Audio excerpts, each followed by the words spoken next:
ಒಬ್ಬ ಬ್ರಾಹ್ಮಣ ವಿದ್ಯಾರ್ಥಿ ಪರೀಕ್ಷೆಯನ್ನು ಬರಲಿಕ್ಕೆ ಬಂದ ಸಂದರ್ಭದಲ್ಲಿ ಸೆಕ್ಯೂರಿಟಿ ಫ್ರಿಸ್ಕಿಂಗ್ ಅಂತ ಮಾಡುವಾಗ ಜನಿವಾರವನ್ನೇ ಒಂದು ಸಮಸ್ಯೆ ಅನ್ನೋ ರೀತಿಯಲ್ಲಿ ಕಂಡು ಜನಿವಾರನ ತೆಗೆಸಿರುವಂತಹ ಘಟನೆ ಸಂಭವಿಸಿದೆ. ನಾನು ಮಾನ್ಯ ಸಿದ್ದರಾಮಯ್ಯನವರು ಅವರ ಆಡಳಿತದಲ್ಲಿ ನಡೀತಿರುವಂತಹ ಈ ಘಟನೆ ಹಿನ್ನೆಲೆಯಲ್ಲಿ ಅವ್ರನ್ನ ಕೇಳಲಿಕ್ಕೆ ಬಯಸ್ತೇನೆ. ಸರ್, ಈ ರೀತಿ ಹಿಂದೂಗಳ ಶ್ರದ್ಧೆಯ ಮೇಲೆ ಹೊಡೆತ ಕೊಡುವಂತಹ ಘಟನೆ ಶಿವಮೊಗ್ಗದಲ್ಲಿ ನಡೆದಿದ್ರು ನೀವು ಯಾಕೆ ಸರ್ ಏನು ರಿಯಾಕ್ಟ್ ಮಾಡ್ತಿಲ್ಲ? ಇದೇ ಉಡುಪಿನಲ್ಲಿ ಹಿಜಾಬ್ ವಿಷಯದಲ್ಲಿ ತಕರಾರು ಸಮವಸ್ತ್ರ ಸಂಹಿತೆ ವಿಚಾರದಲ್ಲಿ ಎದ್ದಾಗ ಬಹಳ ಓತಪ್ರೋತವಾಗಿ ಬಹಳ ಪ್ರಬಲವಾಗಿ ಪ್ರತಿಪಾದಿಸ್ತಿದ್ದಂತವ್ರು ಈ ಜನಿವಾರ ಅಂದ್ರೆ ಏನದು? ಜನಿವಾರವನ್ನ ಬ್ರಾಹ್ಮಣರು, ಕ್ಷತ್ರಿಯರು, ವೈಶ್ಯರು ಅದೊಂದು ಜನಿವಾರನ ಧರಿಸ್ತಾರೆ. ಆ ಜನಿವಾರದಲ್ಲಿ ನಿಮ್ಗೆ ಯಾಕೆ ಲೋಪ ಕಾಣಿಸ್ತಾ ಇದೆ? ನಾನು ನಿಮ್ಮನ್ನ ಕೇಳಲಿಕ್ಕೆ ಬಯಸ್ತೀನಿ ಸರ್, ಈ ಬ್ರಾಹ್ಮಣರ ಬುದ್ಧಿವಂತಿಕೆ ಜನಿವಾರದಲ್ಲಿ ಇದೆಯಾ? ಜನಿವಾರ ಶ್ರದ್ಧೆಯ ಪ್ರತೀಕವೇ ಹೊರತು ಬ್ರಾಹ್ಮಣರ ಬುದ್ಧಿವಂತಿಕೆ ಅವ್ರ ತಲೆಯಲ್ಲಿದೆ.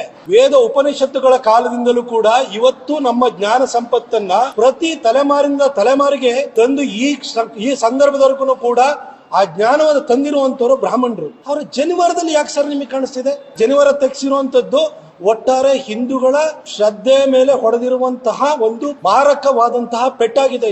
ಇದು ಸಿದ್ದರಾಮಯ್ಯನವರ ಆಡಳಿತದಲ್ಲಿ ನಡೀತಾ ಇರುವಂತಹ ಘಟನೆ. ಇನ್ನು ಮುಂದೆನೇ ನಡೆಯುತ್ತೆ. ಒಂಥರ ಸಾಫ್ಟ್ ಟಾರ್ಗೆಟ್. ಅದರಲ್ಲೂ ವಿಶೇಷವಾಗಿ ಬ್ರಾಹ್ಮಣರು ಯಾವಾಗಲೂ ಸಾಫ್ಟ್ ಟಾರ್ಗೆಟ್. ಯಾವುದೇ ಒಬ್ಬ ವ್ಯಕ್ತಿನ ಬೈಬೇಕಾದ್ರೂ ಕೂಡ ಬ್ರಾಹ್ಮಣರನ್ನ ಟಾರ್ಗೆಟ್ ಮಾಡ್ತಾರೆ. ಯಾಕಂದ್ರೆ ಬ್ರಾಹ್ಮಣ ಸಮಾಜ ಒಟ್ಟಾಗಿ ನಿಂತ್ಕೊಂಡು ಪ್ರೊಟೆಸ್ಟ್ ಮಾಡಲ್ಲ. ಸಂಖ್ಯಾಬಲನೂ ಕೂಡ ಕಡಿಮೆ ಇದೆ.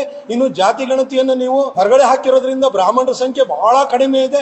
ಹಾಗಾಗಿ ಅವ್ರು ಏನು ಪ್ರತಿರೋಧವನ್ನು ಒಡ್ಡಲ್ಲ ಅನ್ನೋ ಮನಸ್ಥಿತಿ ನಿಮಗಿದೆ ಅಂತ ಅನ್ಸುತ್ತೆ.